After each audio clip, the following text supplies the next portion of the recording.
Oh putain, je suis con. Et oui, nous revoilà, c'est la saison 1.5, on va l'appeler comme ça, de Bug, le podcast spécial série télé et ciné. On est de retour de vacances. D'ailleurs, la petite musique que vous avez entendue en intro, c'est un extrait du prochain album de Coldplay. Je suis toujours accompagné Comment tu de mes... insultes Cowboy Bebop? Putain, ça fait mal.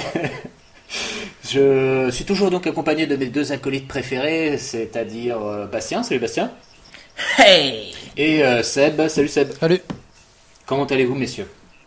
on fait aller, hein. Et je suis toujours Alphonse Dadet sur Twitter. Voilà, je ne révélerai jamais ma véritable identité. Donc les garçons, c'est l'épisode de rentrée. Vous êtes prêts? Je suis sûr que vous avez regardé plein de trucs pendant vos vacances et qu'on aura donc plusieurs émissions pour débriefer tout ça. Aujourd'hui, vous allez nous parler de quoi, Seb? Tu vas nous parler de quoi? Moi, je vais vous parler de 2 grands films adaptés de 2 grandes séries. Je vous laisse le temps. De toute façon, en fait, tous ceux qui regardent l'émission ont déjà vu, donc je vais parler de Chips et Baywatch. Et toi, Bastien? Alors moi, je vais vous parler de mes 2 coups de cœur de cet été. Car oui, l'été, c'est peut-être le soleil, le rosé, la pétanque et la plage. Mais l'été, c'est aussi, comme le reste de l'année, plein de films de merde, quand même. Ça change pas. Mais enfin là, j'ai décidé de m'arrêter sur justement les 2 choses qui m'ont le plus plu. À savoir un documentaire de quasiment 8 heures sur O.J. Simpson. 8. L'histoire d'un héros et d'une salope, là, pour le coup. Et enfin, je vais aussi vous parler d'un film sorti en 1995, qui rentre totalement dans la thématique de cette fin d'été, justement, avec Souvenir d'un été de Leslie Linka Glater, un film totalement oublié par chez nous, que je veux remettre un peu dans la lumière. Encore que remettre dans la lumière chez Buck, c'est assez relatif, puisque je pense que ça doit concerner 40 personnes. Ouais. Bon, on aurait peut-être dû faire un truc sur Doctor Who qui devient une femme. Ça aurait pu rameuter du monde. Du chaland. Mais bon, on n'est pas des putaclics ici. Game of Thrones, c'était du putaclic, ça n'a pas marché. Ouais, mais on n'a pas mélangé ça avec un thème polémique, c'est ça? Oui, c'est vrai. On a merdé. Les failles temporelles de Game of Thrones. Ouais, on se garde ça pour une prochaine émission.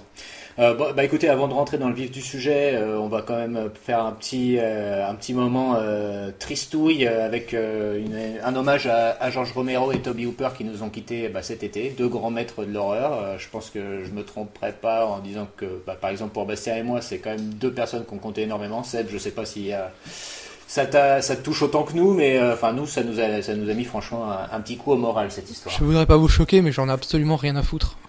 Ni de Romero, ni de Hooper. Ouais, exactement, je m'en fous complètement. Toi, t'es vraiment une salope. Ouais, je sais. Eh bien, donc, d'ailleurs, Bastien, si tu as un petit film de Romero ou de Tobe Hooper à conseiller à nos auditeurs. Romero, Incident de parcours, dont tu avais déjà parlé, je crois, dans Bug, qu'il faut absolument voir, parce qu'il est moins connu que sa trilogie ou quadrilogie, je ne sais quoi, des zombies. Tétralogie, maintenant. Ouais, tétralogie. Ouais. Et puis pour Tobe Hooper, c'est difficile de mettre autre chose que Massacre à la tronçonneuse, quand même. Le truc est tellement séminal que, c'est... Puis Poltergeist, en plus encore récemment il y avait eu la polémique comme quoi Spielberg avait réalisé tout le film. C'est clair. On saura vraiment jamais, d'ailleurs on s'en fout tant que le film est bon, j'ai envie de dire. Comme Jean-Jacques Goldman disait, tant que la musique est bonne. Donc, arrêtons de citer les poètes et rentrons dans le vif du sujet et dans les gros nichons avec donc Baywatch. Seb, c'est toi qui commence, qui ouvre le bal? Bah ouais, à la base, moi je voulais faire un petit bilan de l'été cinéma par rapport à ce que j'avais vu. Et j'ai dû repousser ça à la prochaine émission parce que là j'ai vu un truc qui suit un autre truc que j'ai vu il y a quelques mois et j'en ai marre. J'en ai marre de voir des gens adapter des trucs, que ce soit bien ou pas, sans aucun respect, juste pour faire du grand n'importe quoi, vulgaire, pas drôle, stupide. Donc vous l'aurez compris, parce que je l'ai dit avant, j'ai vu Baywatch, alias Alerte à Malibu, avec notre ami Dwayne The Rock Johnson, de plus en plus fourré dans les mauvais coups, et ce film m'a fait me poser une question essentielle, je dirais même existentielle. Est-il meilleur ou pire que Chips, sorti plus tôt dans l'année? Ouh là là. Quoi qu'il en soit, on tient là 2 beaux gros morceaux de merde. Bon, vous allez me dire, en se basant sur ces séries, est-ce qu'en faire des merdes, et c'est vraiment grave en soi. Mais là n'est pas la question. Et puis Chips, je sais pas trop, j'ai pas trop de souvenirs de la série, donc en dehors du fait que je la regardais quand j'étais môme, donc je suis assez mal placé pour dire si c'était ridicule ou pas. Je pense que les seuls souvenirs qu'on en a de Chips, c'est de deux mecs en moto avec un fond d'écran à l'ancienne, comme dans les vieux Hitchcock. Le nom m'échappe de cette technique, avec une image filmée derrière en studio, balancée derrière. Enfin, moi, c'est l'image qui me reste de Chips que je regardais gamin, quoi. Ouais, mais en tout cas, une chose est sûre, c'est que c'était certainement moins mauvais que Baywatch. Mais encore une fois, c'est pas du tout la question. Alors, voilà. Que ce soit nul ou raté, soit. C'est pas facile de faire un film. Mais là, le problème est ailleurs. C'est un non-respect des séries qu'ils adaptent, et ça devient la norme. En gros, on s'en tape la bite sur un coin de table. Tout ce qu'on veut, c'est un nom qui claque, une licence exploitable auprès du grand public, sans avoir à trop se forcer pour le vendre. C'est tout. Là, on vient de nous annoncer qu'un Knight Rider, alias K2000, était sur les rangs, en comédie, avec John Cena et ce putain de Kevin Hart de merde. C'est l'enfer. En dehors du fait que K2000 est LA série que j'aurais adoré adapter si on m'en donnait les moyens, et je sais déjà que les prémices du scénario que j'ai dans ma tête sont meilleures que le film qu'on aura, pourquoi ne pas donner ça à des gens concernés, ne serait-ce qu'un minimum? Prenons l'agence Touriste, par exemple. C'est pas un grand film, et il trahissait pas mal la série. Mais ça, c'est normal. Une adaptation réussie tient aussi énormément dans la trahison. Mais trahison ne signifie pas manque de respect.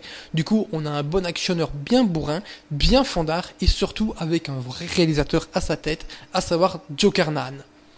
Alors la question, est-ce que 21 Jump Street a ouvert un réservoir à idées à la con?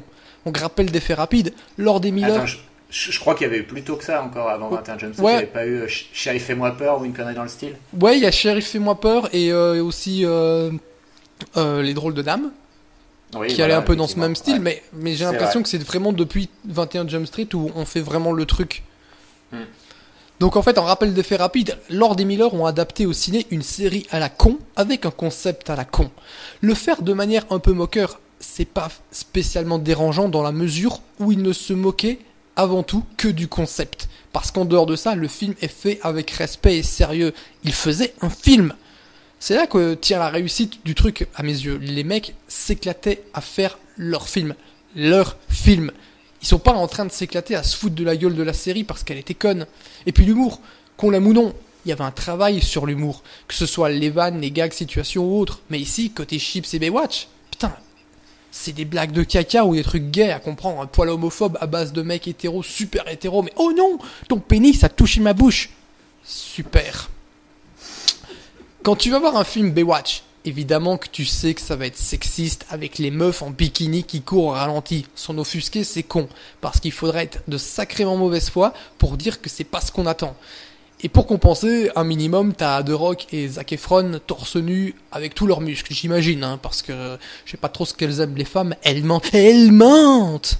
Bref, ils sont tous à moitié à poil, mais ça n'excuse pas la blague du mec qui se coince la bite et les couilles dans un transat et qui se fait aider par Miss Gronibar qui le fait bander, du coup, ça coince encore plus.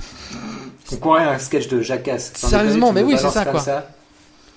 Que ce soit ça ou le coup du mec qui glisse et se prend le pénis de son pote sur le visage dans Chips, c'est pas potache, c'est degré zéro. Si tu fais ça une fois dans ton film, limite, je peux pardonner. Mais tout l'humour tourne autour de ça. Moi j'ai plus 14 ans. J'ai encore quelques DVD de Jean-Marie Bigard, mais en dehors de quelques sketchs, c'est fini. Hey, j'ai dit j'ai plus 14 ans. Ça m'agace plus qu'autre chose aujourd'hui. Mais là où ça coince vraiment ce niveau bac à sable, c'est que ce sont des super productions, pas des petites comédies qui coûtent que dalle, c'est du blockbuster et j'hallucine. Alain Berberian vient de décéder. Retournez voir La Cité de la Peur, les gars. Même les blagues scato parviennent à ne pas l'être grâce à une certaine élégance. Là, ça se force pas. C'est au-delà du je m'en foutisme, c'est du je m'en branlisme. D'ailleurs, dans Baywatch, le mec qui se coince la bite sur un gag à peine pompé à Marie à tout prix, c'est un gros geek. Donc forcément, il est moche, grassouillet et naze avec les filles, mais pas de panique, il va se faire la meuf qui sort d'un défilé Victoria's Secret. Tout est bien, qui finit bien. Putain, c'est un peu l'histoire du chanteur de King of Leon que tu viens de nous raconter là. Ah ouais? Je connais pas le visage du mec. Non, mais bon, c'est pour les connaisseurs. Avant, il était très moche et après, le succès aidant, il est devenu beaucoup moins moche. Ah bah oui, évidemment. Voilà, il est avec une femme de Victoria's Secret. Mais bref, pardon, fermez la Classique. parenthèse. Tant qu'on est sur les personnages, l'autre point commun des deux films, bah, ils sont tous profondément stupides. Et personne s'en cache, hein, c'est même un argument de vente. En fait, une comédie, ça doit être stupide. Mais pas du stupide réfléchi et donc intelligent comme peut être l'absurde. Encore une fois, la cité de la peur. Non, stupide comme du Evangeli. On ne rit pas avec, on rit de. Et c'est dramatique. Ouais, il y a des cascades dans Chips. Mais dans l'adaptation de Sheriff Fais-moi peur aussi, il y en avait. Donc ouais, ça s'éclate en moto, c'est cool. Mais essaie de me raconter quelque chose derrière. Alors, lequel est pire? Baywatch fait quasiment 2 heures ou plus de 2 heures pour sa version longue. Chips fait seulement 1h40. Donc quitte à perdre votre temps, mais pas trop, vous savez quoi faire. Faut que The Rock arrête de faire des comédies, parce que j'adore le mec. Mais ça et Jumanji en fin d'année, c'est juste pas possible. Et de son côté, Dax Shepard, bah faut juste qu'il arrête, tout court. C'est plus possible. Du coup, je pense que Baywatch est le pire, parce que j'aime bien The Rock. Dax Shepard, lui, bah... je m'en fous. Ce monsieur, c'est le réalisateur? Dax Shepard est réalisateur, scénariste et acteur principal de Chips. Ah, d'accord. Et c'est le mec de Véronica Mars, Kristen Bell. D'accord. Sacré CV. Voilà. Très bien. Ben, la question que j'ai envie de te poser quand même, c'est vu que c'est quand même des films, donc il faut rappeler qu'en France, Chips n'a pas eu le droit à une sortie cinéma, mais que Baywatch y a eu le droit, et que les deux sont quand même des films un peu friqués. Est-ce qu'au moins on voit un peu le pognon passer à l'écran ou pas du tout? Chips c'est lambda, il ressemble à n'importe quel autre film, mais je pense pas qu'il a coûté si cher que ça, je ne sais plus du tout. Baywatch, bah, visuellement, enfin en dehors de la mise en scène, il claque assez bien, quoi. Je veux dire, c'est, tu sens. Il y a de la scène d'action, il y a des trucs comme ça pète un peu ou... Ouais, il y en a un tout petit peu, pas grand chose, mais il y a quelques petites séquences d'action pas très intéressantes, évidemment parce que t'as un réalisateur de merde. J'ai déjà oublié son nom, je sais même pas qui c'est, je sais même plus ce qu'il a fait. On s'en fout. Oui, voilà. Mais non, enfin par rapport à ce que The Rock peut faire, c'est minimum syndical et encore. Ouais, d'accord. Et Bastien, tu l'as vu toi, c'est ça? Ouais, je l'ai vu aussi. Et moi, en fait, au début, j'étais plutôt rentré dans le truc. Et puis, en fait, une fois que l'histoire démarre vraiment avec le trafic de drogue et les méchants qui arrivent, j'ai totalement décroché. Après, effectivement, tout ce qui est humour, c'est absolument raté. Mais après, j'avais une certaine sympathie pour certains personnages et actrices, notamment. Évidemment. Mais après, ouais, c'est cet humour.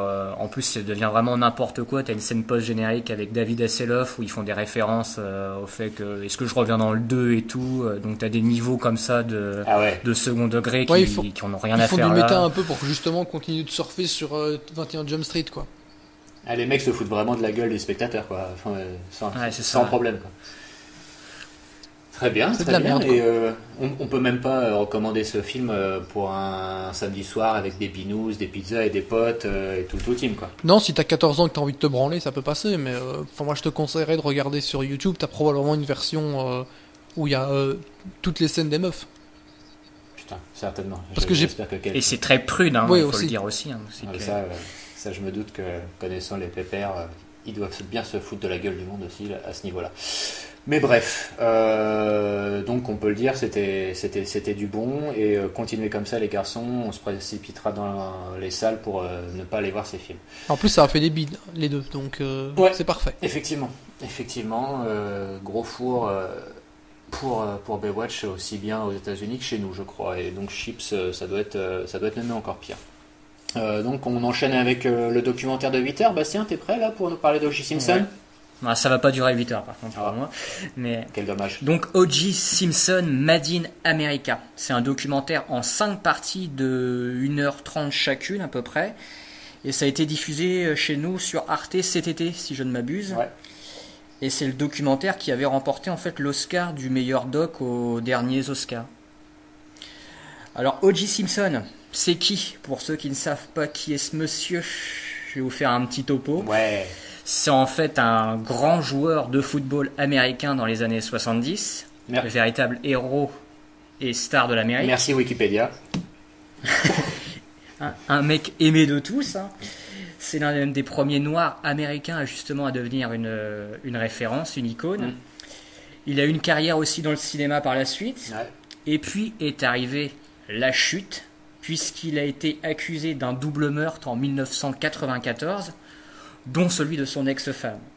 S'en suivra moult rebondissements, dont le point culminant restera le procès surnommé le procès du siècle, puisque jamais une telle affaire n'a été autant médiatisée en Amérique, parce qu'elle concerne avant tout une célébrité et noire de surcroît, ce qui a son importance, car c'est bien plus qu'une affaire de meurtre, mais celle aussi en fait de l'histoire américaine avec un grand H. Je crois que, enfin je sais pas si tu veux en parler après, mais je crois aussi que c'est le tout premier procès de l'histoire qui a été quasiment filmé en intégralité aux États-Unis, qui a été diffusé, voilà, donc c'est pour ça que ça a été retentissant et c'est aussi marrant, moi je trouve que l'histoire de J. Simpson c'est vraiment très représentatif de l'histoire des Américains avec leurs icônes noires qui s'amusent toujours à monter en épingle et après à les redescendre en flammes. Il y a plein d'exemples. Il y a Michael Jackson, O.J. Simpson, même Jordan a eu des démêlés avec la justice. Là maintenant on a Bill Cosby.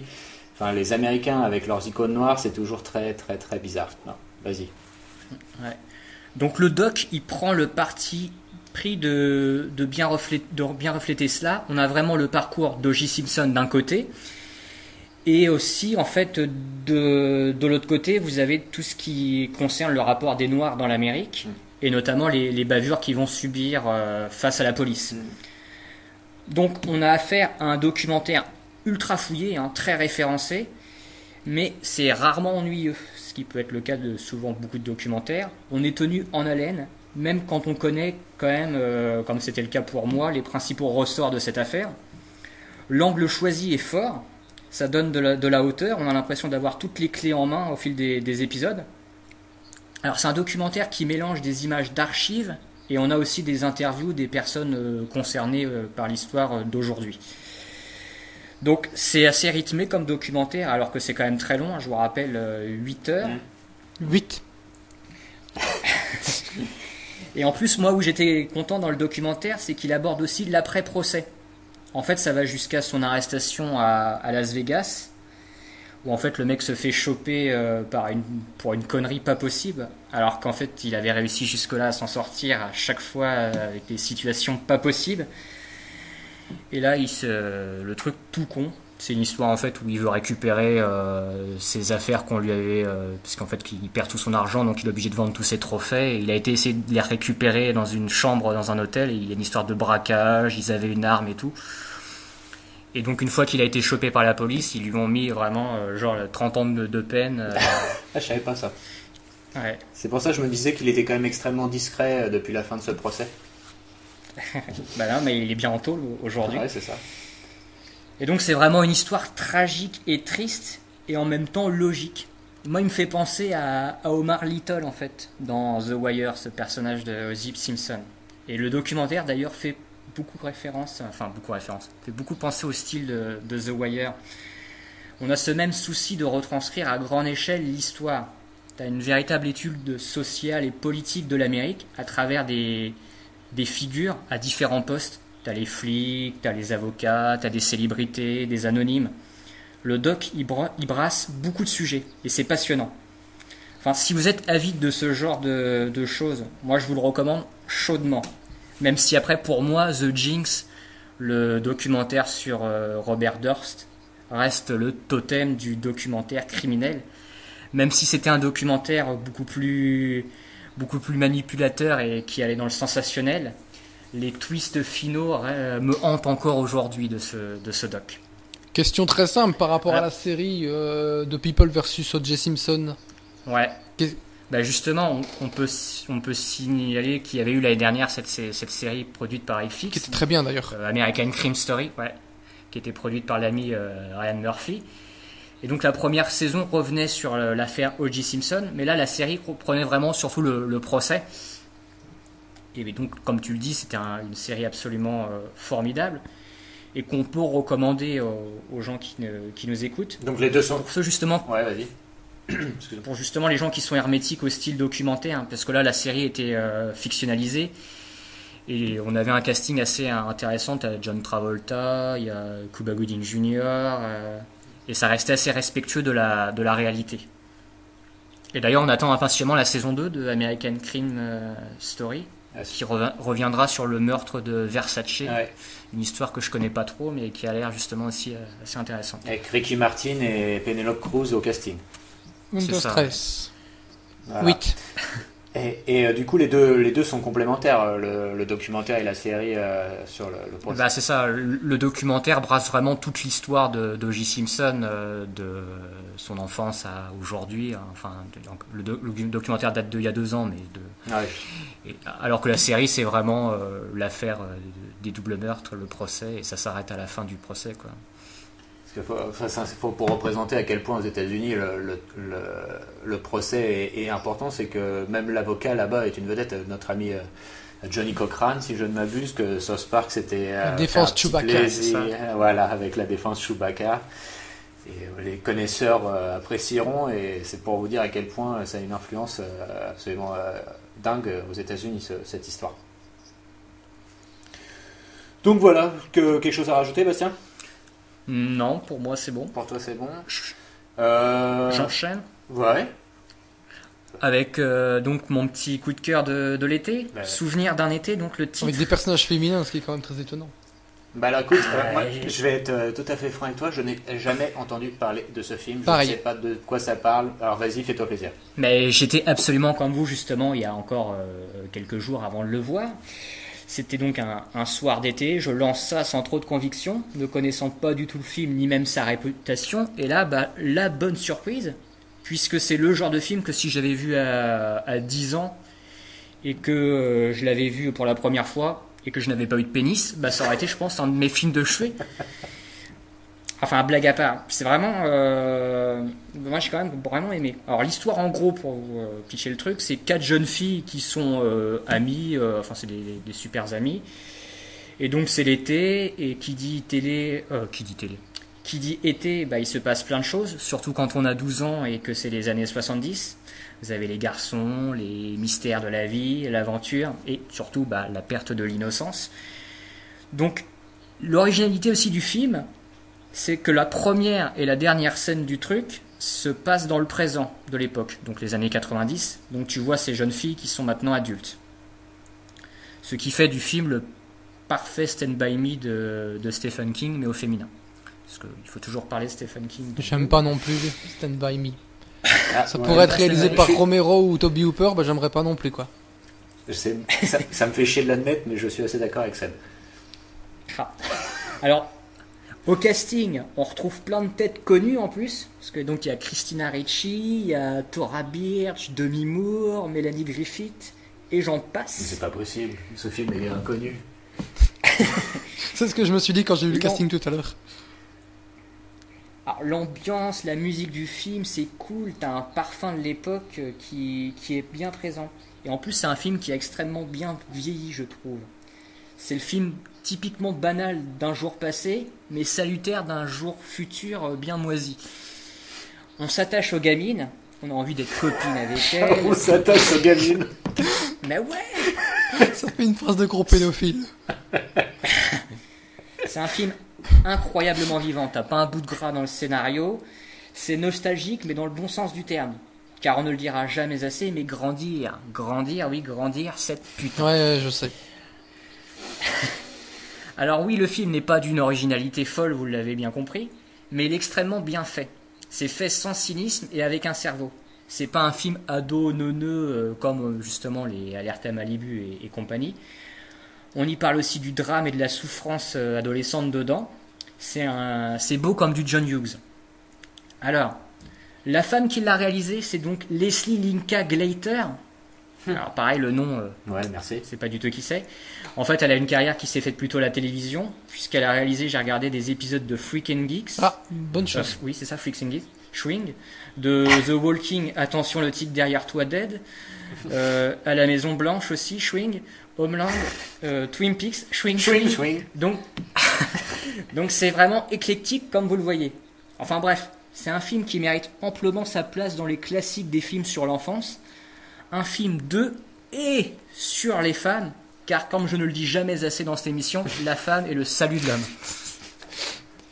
Tu as changé pendant les vacances. Ouais, non mais C'est un gros fait, cette chronique est un gros fait, que le film n'existe pas, tu racontes n'importe quoi. non, mais après, pour être tout à fait honnête avec vous, j'ai subi beaucoup de pression pendant l'été aussi, pendant ces vacances. Il y a eu des menaces, des intimidations, et enfin même pas plus tard qu'hier. J'ouvre mon courrier, comme tous les jours, et donc je pensais recevoir mes impôts tout simplement comme tout bon français. Et là, je suis tombé sur une balle de calibre PP7 dans ma boîte aux lettres et ça m'a refroidi. Enfin, le truc c'est que je voudrais pas finir en Coluche du podcast, donc je réfléchis de plus en plus à mon histoire de livre et à sa publication. Il faut pas trop rire, j'ai envie de faire caca. Faudrait pas que ça parte. Enfin, puisqu'on est dans l'humour, vous voulez encore une petite, Oui, vas-y. une petite pastille de l'été? Vas-y. Une petite sucrerie, parce que donc je sens que vous voulez rire. Et donc aussi cet été, il y a eu Sharknado 5 qui est passé C'est vrai, à la télévision américaine. effectivement. Et donc je voulais vous parler d'une scène du film, la scène de fin tout simplement de Sharknado 5. Donc dans le registre jounique absolument la fin du film. J'y vais. Faut toujours préciser que c'est réalisé par notre ami Ferrante, je crois, et c'est toujours... Anthony C. Ferrante, c'est ça. Toujours avec Tara Reid et comment il s'appelle le mec de Beverly Hills. Ian Ziering. Ziering, pardon. Voilà. Alors c'est ça. Donc scène de fin du film, la tornade de requins est vaincue. Et donc là on a Ian Ziering qui se réveille dans une ville dévastée. Donc Ian Ziering, Steve Sanders de la série Beverly Hills. Donc il se réveille, capuche sur la tête, bâton en main. On est dans une ambiance un peu à la Je suis une légende. Et là, t'as une Jeep qui arrive au loin, avec un mec dessus qui est en train de conduire. Et il a un casque en forme d'aileron de requin. Et là, t'as Ian Ziering qui lui fait mais ça, c'est à mon fils, ce casque. Qu'avez-vous fait à mon fils? Où il est? Oh, Parce que donc, je vois. il a un jeune fils dans le film. Et là, t'as le type qui retire son casque. Et c'est son Et fils. ses lunettes. Et tu découvres déjà que c'est Dolph Lundgren. Oh putain. Oh putain, faut que je le vois maintenant, merde. Oh putain. Et là, t'as Dolph Lundgren qui dit mais papa, c'est moi. Et donc Sharknado maintenant va dans les paradoxes temporels. Ce qu'il faut savoir que dans les précédents films, ils avaient été dans l'espace. Dans ce Sharknado 5 là, il y a les attaques de toutes les grandes villes du monde par les requins. Tu vois par exemple la Tour Eiffel qui représente forcément la France. Pour nous, c'est super. Oui. Et là, donc dans cette scène, tu as maintenant les paradoxes temporels qui s'annoncent pour les suites. Putain. Et donc, pour conclure encore mieux, dans la scène finale, tu as Ian Ziering et Dolph Lundgren qui sont là, père et fils, qui se serrent dans les bras, contents de se retrouver, ils sont des papouilles. Donc ils sont dans la bagnole, et là tu as Ian Ziering qui lui dit mais tu peux pas conduire, t'es qu'un gamin, t'as pas le permis pour ça. Et là tu as Lundgren qui conclut en disant mais là où on va, on n'a pas besoin de permis. Oh putain. Et là, je vous jure, t'as la bagnole qui s'envole exactement comme dans Retour vers le futur et qui fonce vers la caméra. Et c'est écrit To be continued dans la typographie de Retour vers le futur. Ah, Donc du grand n'importe ils sont forts. Est-ce qu'il faut avoir vu les 4 premiers pour comprendre le 5? quoi. Non. C'est jamais- Faut pas aller jusque là quand même. Je sais que j'ai dû aller jusqu'au 3 quand même. J'en ai vu aucun. Bravo les gars. Dieu sait que c'est pas facile. Et pourtant, on aime les nanars, mais les nanars involontaires, et les nanars volontaires, c'est beaucoup plus pénible que ça. Mais bon, quand c'est raconté, généralement, c'est plus drôle que le film Oui, en lui-même. voilà. Donc là, ils ont été nous chercher Olivia Newton-John au casting. Oh putain, ils vont même déterrer les cadavres, c'est chaud. Mais donc le prochain va être intéressant parce que s'il y a Dolph Lundgren pendant Oui, tout voilà. le film... Enfin, je me suis récemment tapé un film de Dolph Lundgren où il était avec Dennis Richards, parce que je me dis, bon bah Dennis Richards quoi. J'ai eu du mal. Ça fait Hein. mal aussi, ça. J'ai eu du mal. Elle aussi, elle a pris cher, la pauvre. Chouing. Anciennement,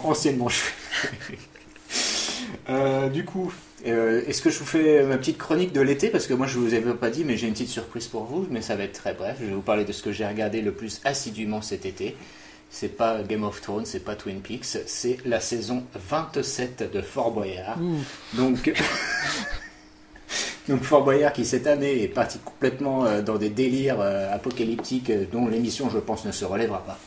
parce qu'il y a eu des polémiques avec des nouvelles cellules où des candidats étaient encapitonnés dans une sorte d'asile psychiatrique. Les gens des asiles psychiatriques ont dit que c'était pas bien de se moquer des fous et compagnie. Donc c'est vous dire à quel point le niveau est élevé.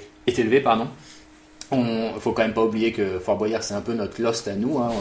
Je vous fais le topo, hein. Un groupe de survivants débarque dans un lieu a priori désert, mais finalement sera confronté à des épreuves qui leur amènera à la vérité.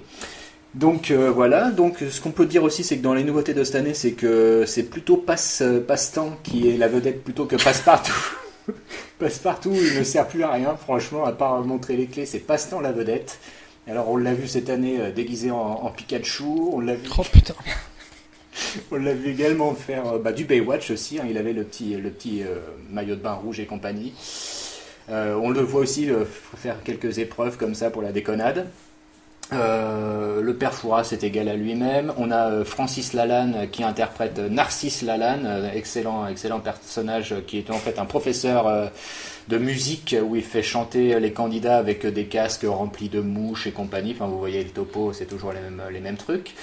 Qu'est-ce qu'il y a eu d'intéressant cette année aussi, c'est que j'ai remarqué que chez les candidats on avait envoyé pas mal de lourds cette année parce qu'on a eu Vincent Magdoum, on a eu Magloire, on a eu Enora Malagré, on a eu Capucine Anave, on a eu Laurent Ournac. Enfin vous voyez un petit peu, c'est assez magistral comme casting.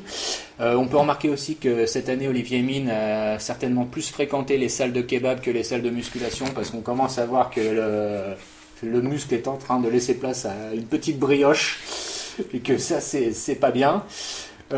Ensuite, le reproche que je ferai toujours à Fort Boyard, c'est qu'on sait toujours la fin, hein. Il trouve toujours le mot sauf quand c'est les to be free et que les sommes remportées sont toujours aussi minables. J'en veux pour preuve la dernière émission diffusée donc hier soir, samedi 26 août. C'est 7 000 € qui ont été dans les KS de l'association contre l'obésité. Donc 7 000 €, j'ai envie de vous dire, les mecs, filez plutôt un mois de salaire de ce que vous faites chez Hanouna, ça sera beaucoup plus impressionnant. Donc voilà, hein, une saison somme toute classique. Voilà, si vous voulez, c'est disponible en replay sur le site de France Télévisions. Voilà. Alors, est-ce que c'est vrai, j'ai lu qu'apparemment l'épreuve du rouleau aurait été remportée hier, effectivement. Et ça n'avait pas été fait depuis genre 3 ans. Depuis 2014, effectivement. Et c'est une candidate qui est apparemment actrice dans la série Camping Paradis, je crois. Mais que j'étais dans le groupe voilà, aussi. C'est ce que j'allais te dire, c'est que en regardant l'émission, je me suis dit mais je l'ai déjà vue celle-là, et en fait je me suis dit oui, elle était dans le groupe, cette fameuse série qui a fait une saison que personne ne regardait à part trois pleu, un peu comme les auditeurs de Bug, et voilà. Mais on a aussi hier une séquence qui est certainement amenée à être dans tous les bêtisiers de fin d'année pour les prochaines années, où le candidat star des 12 coups de minuit de l'année dernière de notre ami Jean-Luc Reichmann, un certain Christian, qui est donc affublé d'une armure de chevalier et qui se casse la gueule à peine le premier pas de fait du poids de l'armure. Enfin bon, c'est beaucoup plus c'est intéressant à regarder qu'à décrire. Voilà, sinon beaucoup de nouvelles épreuves quand même cette année, et on sent qu'il y a encore de beaux jours qui attendent ce programme télé qui est certainement un des fleurons de notre paysage audiovisuel français. Voilà. Moi j'ai regardé qu'un épisode cette saison, j'avoue que j'ai un peu lâché l'affaire suite aux nombreuses polémiques. Ouais. Notamment celle sur tout ce qui est rapport à la géographie des lieux, où ils arrivent quand même à arriver d'une cellule qui est au début du Fort Boyard et enfin dans le même épisode. Ouais, alors, c'est vrai que les premières saisons, ils étaient beaucoup plus, c'était beaucoup plus long. Et là t'as l'impression qu'ils se concentrent uniquement sur l'action, et du coup ça perd un peu en ampleur, et c'est con. Ce qui est étonnant, c'est de se dire que Passepartout et Passe-Temps, avec leurs petites jambes, arrivent quand même à faire autant de kilomètres en moins de temps que les autres. Oui, ce qui est dingue. Ce qui est toujours intéressant, c'est de s'imaginer qu'en fait ils ne courent juste que quand les caméras sont allumées, parce qu'à mon avis dès que c'est coupé, les mecs ils marchent tranquille au bilou avec la clope au bec, donc c'est intéressant. Et oui, c'est ça aussi, petite nouveauté qu'il n'y avait pas les autres années, je crois, c'est qu'ils nous ont fait une sorte de storytelling pour Felindra. Ouf. Donc Felindra qui doit maintenant approcher de la cinquantaine. Et les tigres aussi sont pas loin. Et ben donc on nous explique qu'elle était à bord d'un bateau qui a échoué pas loin du Fort Boyard et que en fait elle a été récupérée, enfin non, qu'elle a disparu en mer ainsi que 3 jeunes tigres et que donc elle aurait trouvé refuge sur le fort et que voilà, les gens en ont fait une sorte de légende un peu mystique à base de disparition, est-elle morte, est-elle vivante, enfin voilà, les mecs se font chier pour rien parce que tout le monde s'en fout et tout le monde trouve ça ridicule. Encore que je pense que pour les enfants c'est plutôt cool parce qu'il ne faut pas oublier que le programme est destiné aux enfants. Donc voilà, et sinon il n'y a plus les frères Bogdanov cette année comme il y avait l'année dernière et c'est fort dommage. Voilà. Waouh. Seb, une petite conclusion, c'est toi qui clôt l'émission aujourd'hui, c'est ça? Ben ouais, parce qu'en fait j'ai décidé de suivre le pas de Bastien et j'ai moi-même lancé un crowdfunding. Parce que je me suis dit que on demande beaucoup trop d'argent. Hein. Ouais, je sais, mais bon, là vous allez aimer. Parce que je me suis dit que si le mec qui fait babysitting Yalibi.com pouvait faire Nicky Larson, ou vrai. encore le gars derrière Dickeneck sur un film Albator, bah finalement pourquoi pas moi. Attends, c'est vrai cette histoire? Bah apparemment, moi je pense que c'était une blague, mais si on sait jamais. Mais du coup, je me suis quand même dit, pourquoi pas moi. Et puis, ça reste dans la thématique de ma chronique de tout à l'heure. Donc voilà, je lance un projet. Derrick le film. Et ce sera pas de la merde.